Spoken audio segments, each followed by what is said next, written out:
इस जर्नी में हम लोगों ने बहुत सारे उतार चढ़ाव देखे।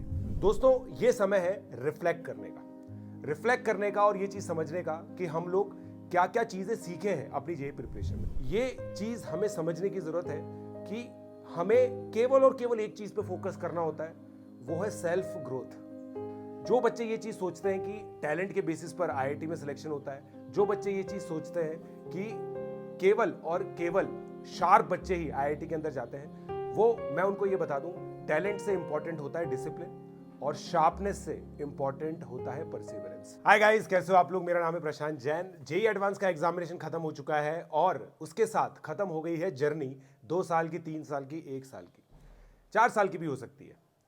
इस जर्नी में हम लोगों ने बहुत सारे उतार चढ़ाव देखे। अब आगे बहुत सारे बच्चे कॉलेज में जाएंगे, कुछ बच्चे को वो कॉलेज मिल रहा है जो उनको चाहिए था, कुछ बच्चों को उस कॉलेज में वो कॉलेज मिलेगा जो जिसमें वो एडजस्टमेंट कर रहे हैं, बट वो मेहनत करेंगे और अपने आप को अपलिफ्ट करेंगे। कुछ बच्चे ऐसे हैं जो एल्गोरिदम चाहिए आईआईटी में सिलेक्शन के लिए, उसको बहुत लेट समझे और अब वो ड्रॉप करने वाले हैं। दोस्तों, ये समय है रिफ्लेक्ट करने का और ये चीज़ समझने का कि हम लोग क्या क्या चीज़ें सीखे हैं अपनी जेई प्रिपरेशन में।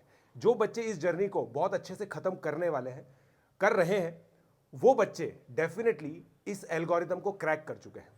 एल्गोरिदम ये है कि there is no shortcut to success. जो चीज़ें हमने 10th बोर्ड में देखी थी कि एक वन शॉट देख लिया, कुछ थोड़ी सी मेहनत कर ली, एक प्रिडिक्टर पेपर देख लिया और बोर्ड में परसेंटेज आ गई, उस माइंडसेट से आकर बच्चों ने अपने आप को इवॉल्व किया और ये चीज़ समझा कि सबसे ज़्यादा इंपॉर्टेंट चीज़ जो होती है वो होता है परसिवरेंस। परसिवरेंस का मतलब होता है निरंतरता, लगे रहना। लगे रहने का मतलब यह है कि जो बच्चे इस एग्जामिनेशन को सेलेक्ट करते हैं ना, इस एग्जाम में सेलेक्ट होकर आगे जाते हैं, वो रिपीटिशंस करते होते हैं सेम चीज़ का। 10-12 घंटे रोज ग्रिल करना अपने आप को, रोज होमवर्क करना, रोज क्लास करना, रोज क्लास नोट्स बनाना, उन क्लास नोट्स को रिवाइज करना टेस्ट से पहले, टेस्ट को एनालाइज करना, बहुत अच्छे से अपनी जो ब्रेन स्टॉर्मिंग स्किल्स हैं उनको इंप्रूव करना, ये सब एल्गोरिदम होता है सिलेक्शन का। और जो बच्चे इसमें सेलेक्ट होंगे ना, वो वही हैं जो इस एल्गोरिदम को रोज कर पाए। निरंतरता सबसे ज्यादा इंपॉर्टेंट है, सबसे इंपॉर्टेंट स्किल होती है परसिवरेंस। जो बच्चे ये चीज़ सोचते हैं कि टैलेंट के बेसिस पर आईआईटी में सिलेक्शन होता है, जो बच्चे ये चीज़ सोचते हैं कि केवल और केवल शार्प बच्चे ही आईआईटी के अंदर जाते हैं, वो मैं उनको ये बता दूं, टैलेंट से इंपॉर्टेंट होता है डिसिप्लिन और शार्पनेस से इंपॉर्टेंट होता है परसिवरेंस। तो ये चीज़ अगर आपको समझ में आ गई तो बहुत अच्छी बात है, क्योंकि अगर आपको ये लेट भी समझ में आएगी ना और आप किसी टियर 2 या टियर 3 कॉलेज में जा रहे हैं, तो भी मैं आप लोग को बता दूं, आप अपने आप को वहां पे अपलिफ्ट कर लेंगे मेहनत करके। मैं एक ऐसे बच्चे को जानता हूं दोस्तों, जो आईआईटी में सेलेक्ट हुआ था बट आईआईटी नहीं जा पाया। मणिपाल के अंदर उसने एडमिशन लिया, जयपुर के अंदर, जो कि रिलेटिवली बहुत नॉर्मल सा कॉलेज है, और फिर भी उसका 28 लाख का पैकेज लगा। 28 लाख के पैकेज को अगर मैं आपको समझाऊं तो केवल 20 से 30% आईआईटीएंस का नौकरी ही 28 लाख या उससे ऊपर लगता है इंडिया के अंदर, बट उसने टियर 2 कॉलेज से ये क्रैक किया। तो क्रैक कुछ भी हो सकता है, बट अगर आप नहीं सीखे, अगर आज भी आपका यही एटीट्यूड है कि गलती इसमें थी, पेपर में गलती थी, एनटीए में गलती थी, जेई एडवांस में गलती थी, हमारे टीचर में गलती थी, इधर उधर आप गलतियां ढूंढ रहे हैं अगर अभी भी, तो दोस्तों आप आगे भी लाइफ में स्ट्रगल ही करेंगे। ये चीज हमें समझने की जरूरत है कि हमें केवल और केवल एक चीज पे फोकस करना होता है, वो है सेल्फ ग्रोथ। आज हम कितना इंप्रूव हुए हैं, आज हमने क्या सीखा है और आज हम क्या किए हैं, क्या अचीव किए हैं। बस अगर हम डेली बेसिस पर ये मॉनिटरिंग करेंगे ना, तो हमारा काम हो जाएगा। हमें ये नहीं सोचना, अगर जो बच्चे खासकर जो ड्रॉप करने वाले हैं ना, उनको मैं ये चीज़ बता दूं, आपको ये नहीं सोचना कि आपको अब 1 साल बाद कौन सी आईआईटी मिलेगी। आपको ये नहीं सोचना है कि आपके कुछ दोस्त ऐसे हैं जो आईआईटीज़ में चले जाएंगे और वो इंजॉय करेंगे। आपको ये चीज़ नहीं सोचना है कि 1 साल आपका बर्बाद हो रहा है या नहीं हो रहा है।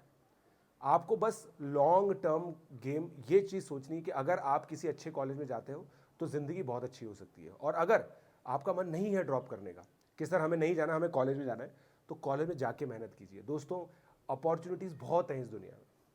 ऐसा नहीं है कि आईआईटी में जाने वाला बच्चा ही बहुत कुछ करता है।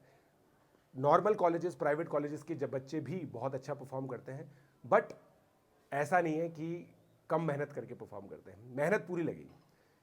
Guys, it is high time that we acknowledge this fact that there are no shortcut to success. कोई शॉर्टकट नहीं होता दोस्तों सक्सेस का। जो लोग सक्सेसफुल हैं, आप सबको, सबके अंदर जो कॉमन चीज़ें देखेंगे ना, वो ये है कि वो अपने काम से एक तो बोर नहीं होते, अपने काम को एंजॉय करते हैं मतलब करने की कोशिश करते हैं, अगर वो काम थोड़ा सा बोरिंग भी है तो। बहुत सारे बच्चे हमारे साथ ऐसे थे जो केमिस्ट्री इस वजह से नहीं पढ़ते थे क्योंकि वो बोरिंग था। केमिस्ट्री के अंदर एनसीईआरटी नहीं पढ़ते थे, एनसीईआरटी के अलावा थ्योरी ढंग से नहीं पढ़ते थे, केवल प्रॉब्लम्स ही प्रॉब्लम्स करते थे, अननेसेसरी डिफिकल्ट प्रॉब्लम्स में भागते थे। दोस्तों, जितनी एडवांस की जो डिफिकल्ट प्रॉब्लम्स होती है ना, वैसी रियल लाइफ की प्रॉब्लम्स नहीं होती। रियल लाइफ की problems are much simpler. Real life जो प्रॉब्लम्स है ना, वो केवल निरंतरता से सॉल्व हो जाती है। अगर आप लगे भी रहोगे ना तो सॉल्व हो जाएगी। फॉर एग्जाम्पल, अगर जैसे आप स्विमिंग सीख रहे हो, जो भी बच्चा स्विमिंग सीखा हुआ है या स्विमिंग सीख रहा है या सीखने वाला है, वो मेरी बात को रिलेट कर पाएगा। बहुत सिंपल सा एल्गोरिथम है। पहले दिन ही वो बताएगा कि भाई आपको सांस मुंह से लेनी है, नाक से छोड़नी है, फ्लड किकिंग करनी है।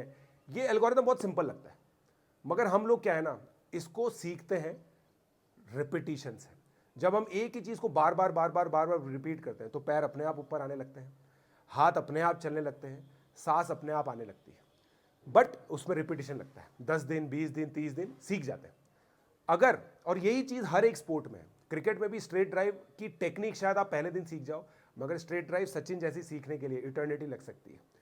सो पॉइंट यही है कि perseverance is the game, obedience is the game, discipline is the game. Discipline, obedience and perseverance are the most important skills in life.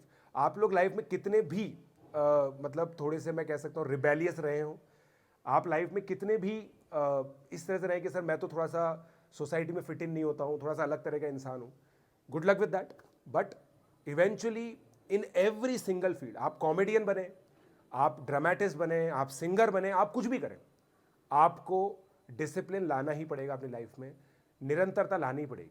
अगर आप किसी सिंगर को भी देखेंगे ना, अरिजीत सिंह रोज 5 से 6 घंटे रियाज करते हैं। रियाज करना मतलब होमवर्क करना होता है, और क्या होता है, right? So there are no shortcuts to success. Stick to the basic principles in life and guys, happy future life to you.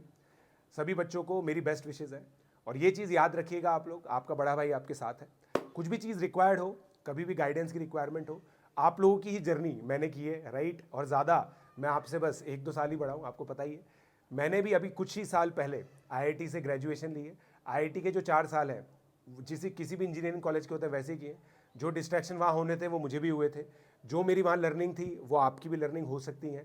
उसके बाद लाइफ में कैसे आगे प्रोसीड किया है, वो सब चीज़ें मैं तो अपने लाइफ लेसन आप लोगों के साथ शेयर करता ही रहता हूँ, राइट? उन सबसे आप लोग भी सीख सकते हो, और कोशिश करो कि लाइफ में कुछ अच्छा करने की, है ना? मीडियोक्रिटी की लाइफ कभी भी मिल जाएगी दोस्तों, मगर जो एक्सीलेंस की लाइफ है ना, उसके लिए डिसिप्लिन, ओबीडियंस और परसिवरेंस तीनों लगता है। ठीक है? So all the best in life, let's crack it.